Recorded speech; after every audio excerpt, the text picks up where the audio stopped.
Okay. Okay, so the whole idea with a product launch, if you're doing it via email, and really if you're doing it any other way, we're going to talk about it with email, is that we have to have a combination of piquing curiosity and sequentially leading up to a demand and a desire to buy whatever it is. Now, I mean, that in a nutshell, if that were your guiding light, if that were your guiding principle, and you were intuitive, then every email you write would be along those lines. And in fact, that's how I do every one of my campaigns. I just ask myself, based on what I wrote last and based on what people have responded, what do I need to write next to naturally persuade to move to the next level? I just think of it as a continuum. We've got people, there's a gap. There's a gap between what they need and what they're going to buy from me. How do I bridge the gap? That's all I do. I send an email out. I evaluate the response. I say, hey, are we getting any closer? Okay, now, having done that many times, I've noticed that there's a pattern, and I tend to use this pattern again and again and again and again.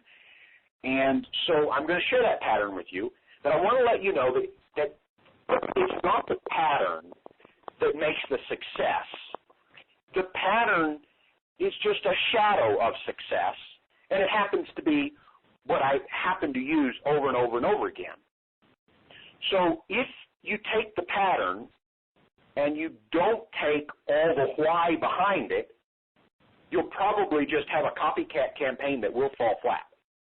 And that's what happens a lot of times. People try to write a campaign ahead of time. I can't do that. Now, some people can. Some people are good at it. I can't. I can't write a campaign ahead of time. If I do, it's using these principles, and because I've done it so many times, something will usually convert, but it won't convert as well as if I do it in the heat of the moment, so to speak. And the reason is because I constantly take the temperature of the people reading the emails. As they write me back and they have questions, or they tell me they think I said something that was wrong or whatever, and so I'm able to rectify those things, or I'm able to heat things up in the next email, but I'm doing that based on the response that I'm getting. So I'm going to give you the pattern, but it's just a pattern. In real life, I don't really use this pattern, although because of the intuitiveness of the campaign, it just looks like this pattern. Does that make sense? So the very first thing that I do is I send out an email that says, hey, I'm in the process of creating some new training that's going to help you do X, Y, and Z, and I need your help. What is it that you're trying to accomplish in whatever the topic is? The second question is, what are your 3 biggest challenges in this problem? And then the third thing might be, what's it costing you to continue to have these challenges?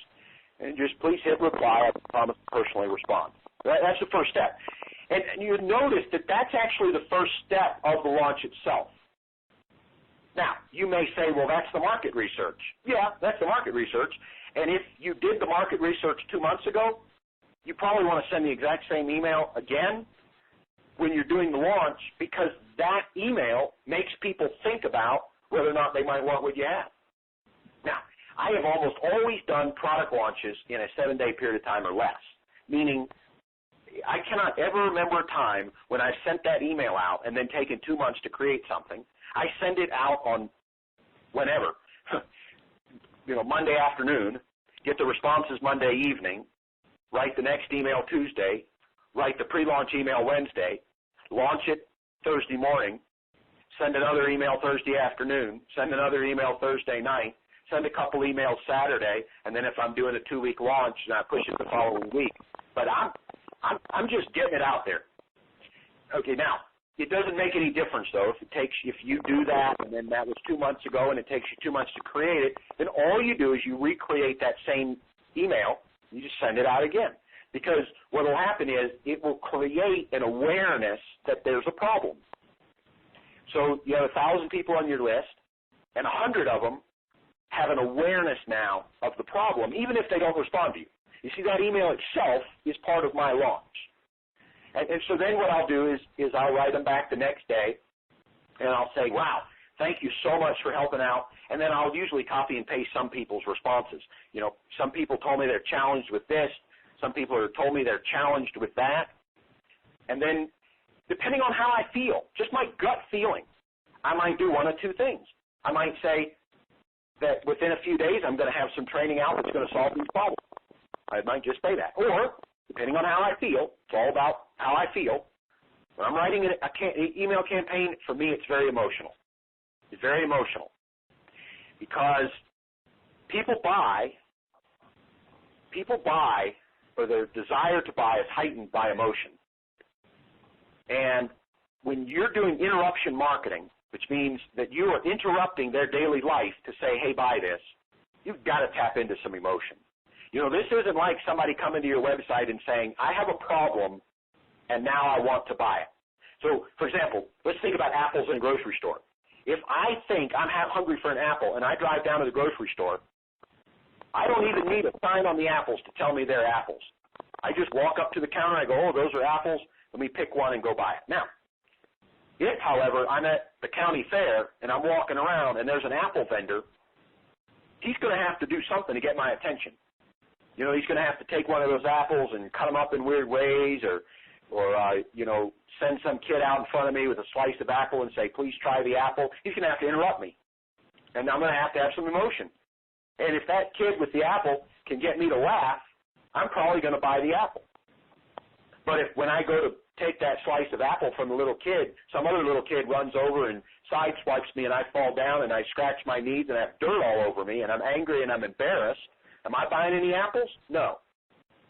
So you say, well, that's a silly example. Well, it's a perfect example of human emotion. And here's the thing. Emotion works exactly the same way online as it does offline. You know, a lot of times it's easy for us to think that in an online world, it's a sterile, anonymous world where people act like robots. They're not robots. They're humans. Humans have emotions. Humans make decisions based on emotions. And if you're going to sell to humans, you must use emotion. Now, I have a difficult time using emotion. My wife would tell me I'm emotionless. I don't get angry. I don't get happy. I don't get sad. Very rare exceptions. And if I'm angry for 2 minutes. If I'm sad for 2 minutes. And I'm right back to the middle ground. Now, how on earth can I use emotion in what I do then? I have to think about what's going on right now, and then I have to write spontaneously and reactive to whatever's going on. I use your emotion to become emotional. That's how I write my sales letters. I query my subscribers and find out what their emotions are. That's one of the reasons I use the word feel. How would it feel to be able to solve this problem? Because they tell me what they feel, and then I use their emotion. Because I just don't have a whole lot of emotion. And so I use my subscribers' emotion. And then, of course, if you give me some emotion, I can heighten it, okay, because I know how to do that because I've learned it. So you give me emotion. I ask my subscribers, they give me emotion. They tell me what they're struggling with. They tell me why it hurts so bad. I just use those words in my sales letter. I say, have you ever felt like? Whatever it is. I do that in emails. So what I may do in that second email coming back is I might say, you know, 2 or 3 people shared this with me. Have you ever felt that way? And frankly, I don't care if anybody even writes me back on that one. Because you know what I know? I know beyond a shadow of a doubt that if I put an emotionally charged sentence in an email and ask the question, have you ever felt like that? Every single person that reads that email is going to be emotional for a moment. Guaranteed. I don't know what emotion they have. I don't care. Because emotion begets emotion. I don't care. You can get angry. You can get angry. I don't care. Because if you're angry today, you might buy from me tomorrow. I don't care. I don't care what the emotion is. In fact, sometimes I'll make people so angry in the email campaign that I have to send another email to say I didn't mean to make you angry. I don't mean to make them angry, but when I'm writing that emotional email, I don't screen it. Send it out. I want people to feel. So I send it out. They feel. Usually I get responses back. The responses are heightened. Responses are heightened emotion. Yeah, I felt that way before. Then they tell me more about how they feel. So then Wednesday morning, I wake up Wednesday morning, maybe try to get a good night's rest the night before, go to my favorite coffee shop, have a caramel high-rise or caramel macchiato, something like that, get all juiced up, and maybe have an extra shot.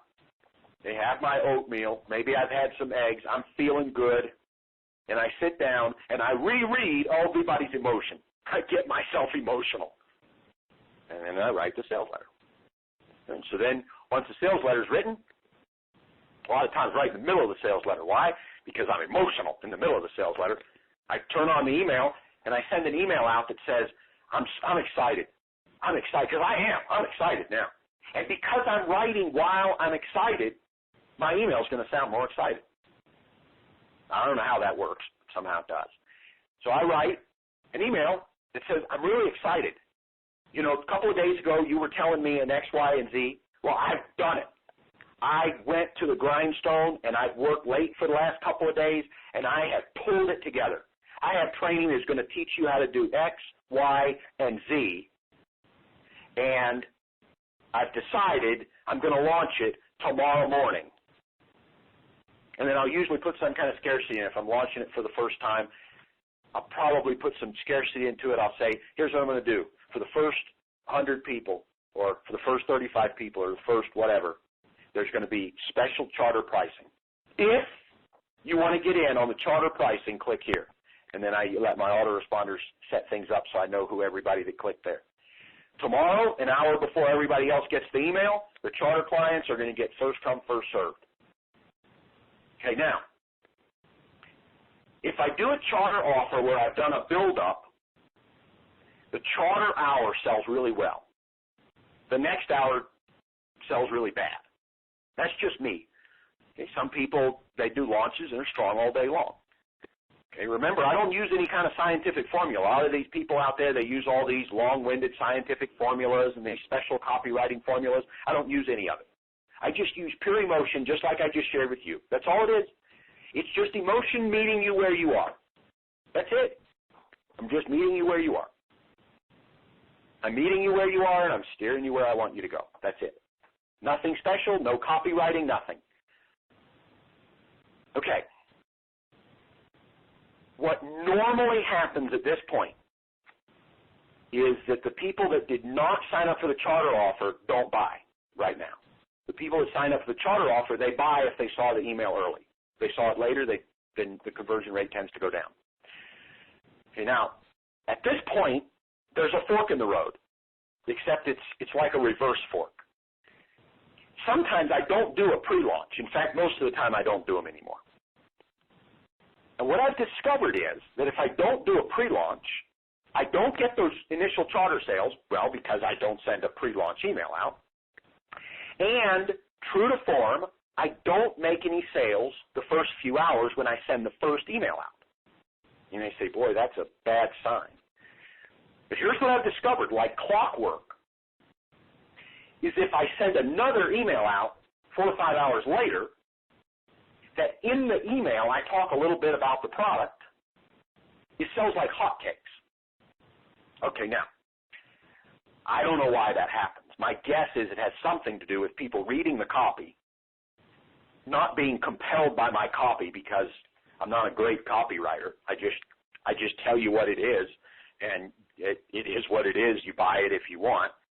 But then when I send the second one out and they're exposed to it again, and in the email I have some of the bullet points, they read the bullet points and they go, you know, maybe I do want this, and they buy. Now, some of you might say, well, why not just send the question and answers email first instead of the introducing email? I've tested that, and it doesn't sell till the second email. That's just me. If you do something different, if there's a top copywriter out there that you hire that can do something different, you know, I know that lots of different things happen there in the real world. The selling that I do, folks, is different because I don't use a lot of the tried and true sales formulas. I try to work with that human emotion and work with what people really want. I try to work with what people really want, and so I don't have to do persuasive, hypey things. because I'm not trying to talk anybody into something they don't want. In fact, I don't want anybody to buy from me if they don't want it. I don't want anybody to buy from me if they don't really want it. Okay, so, and then there's post-launch. You didn't ask about that, but it's critical. Over the course of the next few days, I'm going to continue to expose people to it until people stop buying. And every email is going to have a different theme, and I can't give them to you because I don't have a formula for this. I discover what the themes are going to be based on people's questions. So if I have somebody that asks a question about something, I assume that for some reason, even if it's in my sales letter, for some reason, somebody missed it. And if one person missed it, others probably missed it. And so I send an email out that explains whatever that is, and you make sales. And so that's my non-scientific version, and we could call this emotional email launching or emotional email product launching or something like that. It's non-scientific. It's based on using emotion and naturally flowing in the conversation.